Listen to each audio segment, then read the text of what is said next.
Bonjour à tous, ici Margot Morin. Bienvenue sur ma chaîne dédiée à tout ce qui touche à la maison, déco, organisation, astuces pratiques. Si vous aimez créer un espace qui vous ressemble et découvrir des conseils pour embellir votre intérieur, n'oubliez pas de vous abonner. Aujourd'hui, on va explorer ensemble un nouveau sujet pour transformer votre chez vous.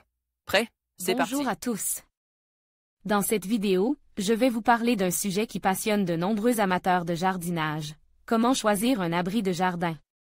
Que vous ayez besoin d'un espace de rangement pour vos outils, d'un coin de détente ou même d'un petit atelier, il est essentiel de bien sélectionner votre abri.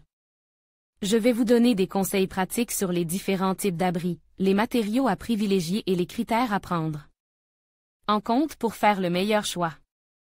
Restez avec moi pour découvrir tout ce qu'il faut savoir avant de vous lancer dans cet achat.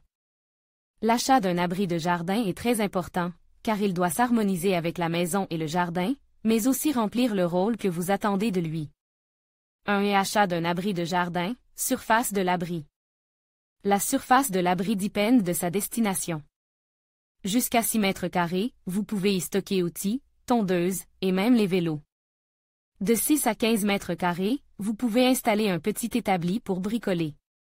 À plus de 15 mètres carrés, vous pouvez faire un atelier, une cuisine d'été ou même une cabane pour enfants. 2. Achat d'un abri de jardin, le matériau. Le choix du matériau est primordial. Le bois est celui qui s'intègre le mieux dans un jardin, mais tous les bois ne se valent pas. Le pin naturel nécessite des traitements réguliers, le pin autoclave est moins contraignant, le sapin du Nord est plus résistant, et l'entretien est moindre. L'épicéa et le cèdre sont très résistants, le dernier étant même imputrescible.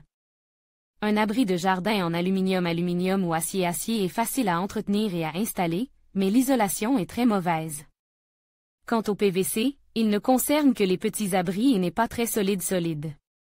Le toit peut être en feutre bitumineux, peu cher, efficace et facile à installer, en bardeau, plus épais et résistant, mais oubliez les tuiles que les charpentes ne pourront supporter.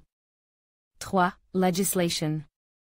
Pour un abri de jardin entre 3 et 19 mètres carrés, une déclaration de travaux auprès de votre mairie est nécessaire, mais pas au-dessous de 3 mètres carrés. Si l'abri de jardin dépasse une surface de 20 mètres carrés, vous devez demander un permis de construire, même si le terrain ne comporte pas d'autres constructions. Pense bête. Attendez si possible l'automne ou même l'hiver pour acheter votre abri de jardin, vous trouverez alors des promotions très intéressantes dans la plupart des magasins. En conclusion, choisir un abri de jardin nécessite de prendre en compte plusieurs critères essentiels tels que la taille, le matériau, l'emplacement et l'utilisation prévue. En évaluant soigneusement vos besoins et en tenant compte de votre budget, vous pourrez trouver l'abri idéal qui s'intégrera parfaitement à votre espace extérieur. N'oubliez pas de vérifier les réglementations locales avant de faire votre choix. Avec ces conseils en tête, vous êtes désormais prêt à faire un achat éclairé et à profiter pleinement de votre nouvel abri de jardin.